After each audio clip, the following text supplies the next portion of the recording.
Movie आई थी सन 2012 में, लेकिन इसका हिंदी डब सन 2024 में लॉन्च किया है। फिल्म का नाम है बैरिकेड। इस फिल्म की स्टार्टिंग हस्बैंड और वाइफ को दिखाते हुए होती है। ये दोनों अपनी लाइफ में बहुत खुश होते हैं।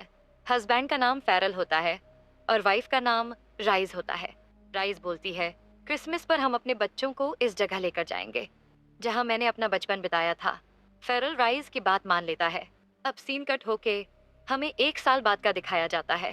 फेरल अपने बच्चों के साथ उसी गजह पर जा रहा होता है जिस जगह को राइज ने बताया था, पर इनके साथ में राइज नहीं होती है। फेरल की बेटी बोलती है, डैड आपको मॉम की याद नहीं आती है? आपके पास मॉम का फोटो तक नहीं है। फेरल बोलता है, मेरे पास तुम्हारी मॉम का फोटो है जब से वो इस दुनिया से गई है। मैं उसको कम याद करता हूँ ताकि मैं अपना काम ठीक से कर सकूं। यानी हम इससे ये समझ सकते हैं राइज की मौत हो चुकी है। मौत कैसे हुई है ये फिल्म के आगे बताया जाता है। और तभी ये सैरिफ हावस के घर पहुंच जाते हैं। इनके पास उस घर की चाबी होती है। फेरल बोलता है, मैं अपने बच्चों को लेकर आ गया। क्या आपने सारी तैयारी कर दी है हमारे रहने की? सैरिफ हावस बोलता है, मैं आपकी पसंद की हर चीज रखती है।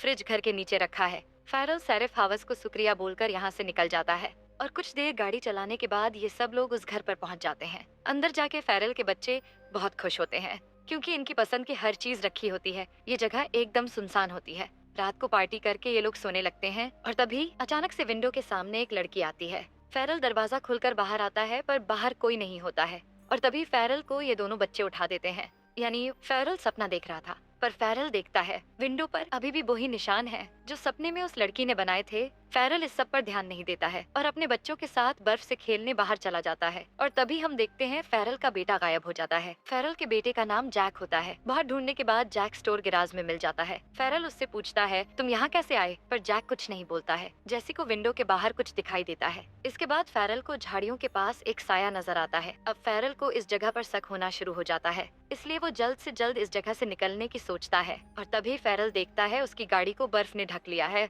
ये सब इतनी जल्दी हो गया होता है, फेरल को कुछ समझ नहीं आता है। फेरल गाड़ी को निकालने की बहुत कोशिश करता है पर वो निकाल नहीं पाता है। अब इस घर में फेरल के साथ अजीब अजीब घटना होना शुरू हो जाती है। इसके बाद फेरल देखता है उसकी दवाइयाँ किसी ने फेंक दी हैं। फेरल अपने बच्चों से पूछता है तो वो दोनों मना कर देते हैं और तभी गेट को बाहर से कोई जोर जोर से बजाने लगता है। ये सब डर जाते हैं।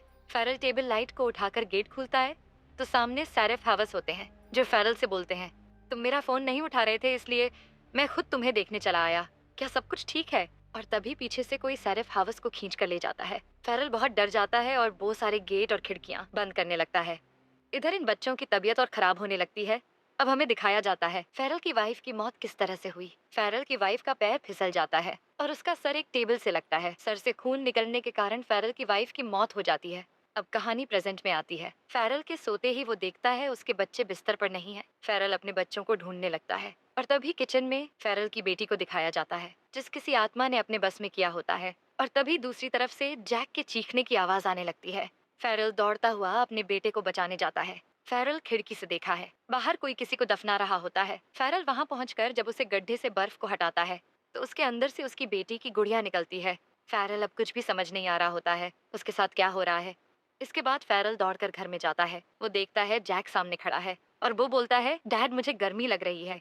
ये बोलकर वो बर्फ के पानी में लेट जाता है। फेरल रोकने की कोशिश करता है पर फेरल को किसी के हाथ पकड़ लेते हैं। फेरल डरता हुआ ऊपर जाता है और इधर हमें सैरिफ हावस को दिखाया जाता है जिसको किसी ने बांध कर रखा होता है। सैरिफ हावस फेरल से बोलता है, तूफान रुक जाने के बाद भी तुम्हारा फोन नहीं आया, इसलिए मैं तुम्हें देखने के लिए आया था। फेरल बोलता है, तुम झूठ बोल रहे हो, तूफान अभी भी चल रहा है। और तभी अचानक से सूरज निकल आता है। बाहर का मौसम भी साफ हो जाता है। फेरल को अब सब कुछ याद आने लगता है। जब सैरिफ हावस फेरल मिलने आए थे तब फेरल ने सैरिफ हावस से बोला था, तुमने मेरे बच्चों को छुआ जिस वजह से वो बीमार पड़ गए। फेरल सैरिफ हावस को पीटता हुआ ऊपर कबाड़ में बंद कर देता है। अब फेरल को वो सारे इंसिडेंट याद आने लगते हैं जब उसकी बेटी बोलती है उसकी गुड़िया मर गई है, इसलिए वो खुद ही अपनी बेटी के कहने पर उसे दफनाने गया था। इसके बाद फेरल ने खुद ही अपने बेटे को बर्फ के पानी में लेटने के लिए बोला था और उन दवाइयों की शीशियों को खुद फेरल ने ही गिराया था। फेरल को लगता है उसने अपने बच्चों की जान ले ली है, पर इन दोनों बच्चों को हौस आ जाता है। फेरल दोनों बच्चों को जिंदा देखकर बहुत खुश होता है। फेरल को इस जगह पर कई दिन हो गए होते हैं और सैरिफ हावस को लापता हुए 2 दिन हो गए होते हैं, इसलिए पुलिस गेट तोड़कर अंदर आ जाती है और वो सैरिफ हावस को बचा लेते हैं। सैरिफ हावस पुलिस से बोलते हैं, फेरल शायद बीमार है, इसलिए उसका दिमाग काम नहीं कर रहा है। पर पुलिस वाला बोलता है इसको सजा तो मिलेगी।